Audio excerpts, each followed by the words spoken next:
హాస్పిటల్కి వెళ్ళాలంటే అప్పు చేయాలి, పిల్లల్ని చదివించాలంటే అప్పు చేయాలి, పండగ చేసుకోవాలన్నా అప్పు చేయాలి.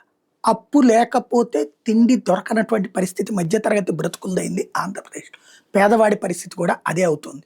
ఎందుకు ఇది అంటే విద్య ఖరీదైపోయింది, వైద్యం ఖరీదైపోయింది, నిరంతరం వ్యవహారాలన్నీ ఖరీదైపోయినాయి.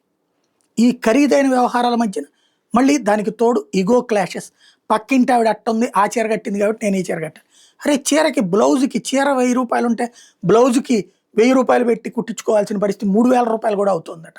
ఏంటిది అంటే చుట్టూ ఉన్న దాన్ని చూసుకుని ముంత వలకబోసుకుంటున్నటువంటి, మబ్బుల్లో నీళ్లు చూసుకుని ముంత వలకబోసుకుంటున్నటువంటి పరిస్థితుల్లో ప్రతి ఒక్కడు సచ్చినట్టు భార్యా పిల్లల్ని సంతృప్తి పరచాలంటే అప్పు చేసి తీరాల్సిందే.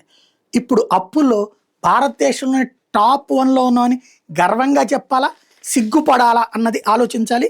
దేశవ్యాప్తంగా చూస్తే అప్పులు ఎక్కువగా చేస్తున్న రాష్ట్రాలు దక్షిణాది రాష్ట్రాలు అయితే అందులో కూడా ఆంధ్రప్రదేశ్ అగ్రస్థానంలో ఉంది.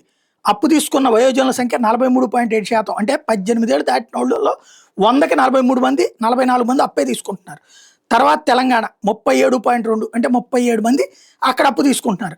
కేరళ వాళ్ళు 30 మంది తీసుకుంటున్నారు, 29.9%. తమిళనాడు వాళ్ళు 29.4, పుదుచ్చేరి 28.3, కర్ణాటక 23.2. ఇతర రాష్ట్రాల్లో ఛత్తీస్గఢ్ కేవలం 100కి 7 తీసుకుంటున్నారు అప్పు, అస్సాంలో 7 తీసుకున్నారు, గుజరాత్లో 7 తీసుకున్నారు, జార్ఖండ్లో 7.5 మంది తీసుకున్నారు, బెంగాల్లో 8.5 మంది తీసుకున్నారు, హర్యానాలో 8.9 మంది తీసుకుంటున్నారు. అంటే అప్పు లేనిదే బ్రతకలేని పరిస్థితి మనకే. దీనికి ఆత్మవిమర్శ చేసుకోవాలి. అప్పు తీసుకోవడం గొప్పగా, లేకపోతే అప్పు తప్పు లేదనే ఫీలింగ్కి వచ్చేస్తున్నాం. అప్పు తీసుకుంటే అప్పు తీరేదాకా నానా చంకలు నాకాల్సి వస్తుంది. ఇది జాగ్రత్తగా ఆలోచించాల్సిన సందర్భం ఇది.